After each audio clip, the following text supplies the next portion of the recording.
खबर बुल्ढाना से है, जहां लोनार वकील संघ ने तहसीलदार के माध्यम से महाराष्ट्र के मुख्यमंत्री और गृह मंत्री को लोनार पुलिस स्टेशन द्वारा लोनार तालुका वकील संघ के सदस्य एडवोकेट विष्णु भगवान वाड के खिलाफ मामला दर्ज करने के अवैधानिक मामले के संबंध में एक प्रतिनिधित्व प्रस्तुत किया। रजिस्ट्रार कार्यालय लोनार में अपने पक्षकार मरारजीत दगड़ू भारशंकर के उपहार विलेख के पंजीकरण के लिए कानूनी वकील के रूप में काम करते समय शिकायतकर्ता उनके बेटे आकाश और उनकी पत्नी रेखा ने बिना प्राधिकरण के उपपंजीयक कार्यालय के हॉल में प्रवेश किया और जब उक्त विलेख को पंजीकृत करने का काम चल रहा था तो उक्त अपराध में शिकायतकर्ता प्रकाश, उनके बेटे और उनकी पत्नी ने तीघा की मिलीभगत से एक चाकू लिया और लोनार वकील संघ के सदस्य विष्णु वाघ पर वार किया। एडवोकेट विष्णु वाघ पर झूठा आरोप लगाया। उन्होंने उक्त झूठे अपराध में फंसाया। हाथ में धारदार चाकू से वार करने का वीडियो माध्यमिक रजिस्ट्रार कार्यालय के कर्मचारियों के द्वारा बनाया गया था और भले ही ये वीडियो टेप पुलिस स्टेशन ले जाया गया था, भले ही एडवोकेट विष्णु वाघ किसी से कुछ भी कहे बिना चुपचाप कुर्सी पर बैठे थे और सिर्फ अपना काम कर रहे थे और ये स्पष्ट रूप से देखा गया था कि उनकी शिकायतकर्ता के साथ कोई मौखिक या शारीरिक बहस नहीं हुई थी।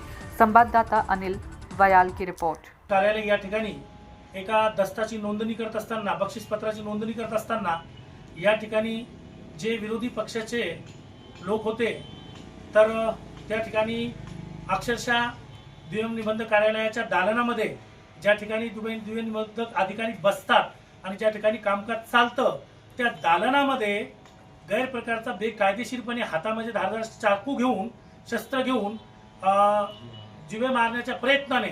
म्हणजे उद्देशाने कारस्थान करून त्या ठिकाणी हमला करण्याच्या उद्देशाने त्या ठिकाणी जे पक्षकार आले होते, जे विरोधी पक्षकार वकील साहेबांचे, तर त्या मौजे पिंपळनेर येथील भारशंकर त्या व्यक्तीचं जे नाव आहे प्रकाश भारशंकर, हा प्रकाश भारशंकर, त्याची पत्नी आणि त्याचा मुलगा तिघांनी धारदार शस्त्र घेऊन त्या कॅबिनमध्ये घुसले आणि त्यांनी त्यांच्या भावासोबत वाद करत असताना त्यांनी त्यांच्या भावामध्ये वाद झाले आणि त्यांनी आमच्या वकील साहेबांना धमकी दिली की तुम्ही हा दस्ता कसा नोंदवता। अक्षरशः तो दस्ता हा कायदेशीर स्वरूपाचा असताना आम्हाला जो संविधानिक अधिकार कायद्याने प्राप्त केलेला आहे, पक्षकारांची बाजू मांडण्याचा अधिकार प्राप्त केलेला आहे, दस्ता नोंदणीचा अधिकार आम्हा वकील लोकांना प्राप्त झालेला आहे, असे असताना सुद्धा आमच्या संविधानिक अधिकारावर गदा आणत आणि आमच्यावरती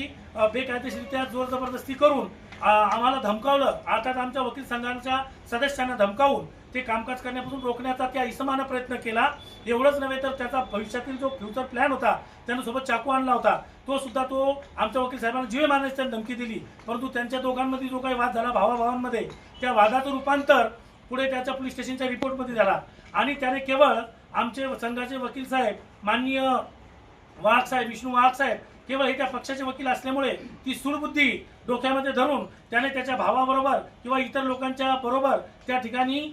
दिनांक 16/6/2025 रोजी 4 वाजताची सायंकाळची घटना दाखवून असा खोट्या आशयाचा रिपोर्ट